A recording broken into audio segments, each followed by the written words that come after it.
Welcome to our channel. Today we how to uninstall Salesforce Contact Syncing with Google, beginner guide step by step clearly. To begin, log into your Salesforce account. Navigate to the settings by clicking on the gear icon in the upper right corner. From the drop-down menu, select Setup.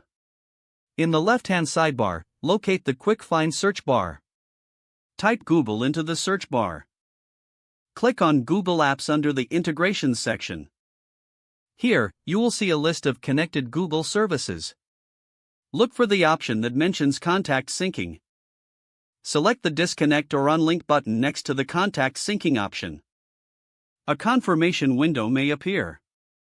Review the message to ensure you want to proceed with the disconnection. If you are sure, confirm your choice by clicking the Yes or Disconnect button. The syncing process between Salesforce and Google Contacts will now be disabled. To ensure the disconnection was successful, check your Google Contacts for any previously synced records. Finally, log out of Salesforce when you are finished. Your Salesforce Contact Syncing with Google is now uninstalled. If the page does not load, refresh the browser or try again in a private or incognito window. Make sure you are using the correct email address, then retype it carefully to avoid small typos. If your password is not accepted, use the reset option and create a new strong password you can remember. Check your spam folder for verification or security emails, then complete any requested confirmation steps. Enable two-factor authentication if available to improve account security and reduce unauthorized access risk. After signing in, review your profile details so your contact information and settings are accurate and current. If you see an error message, note it down and try again after restarting your device and internet connection.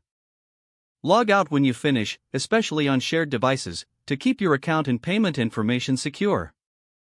If the page does not load, refresh the browser or try again in a private or incognito window. Make sure you are using the correct email address, then retype it carefully to avoid small typos.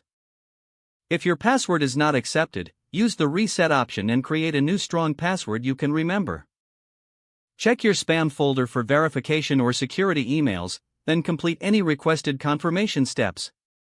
Enable two-factor authentication if available to improve account security and reduce unauthorized access risk.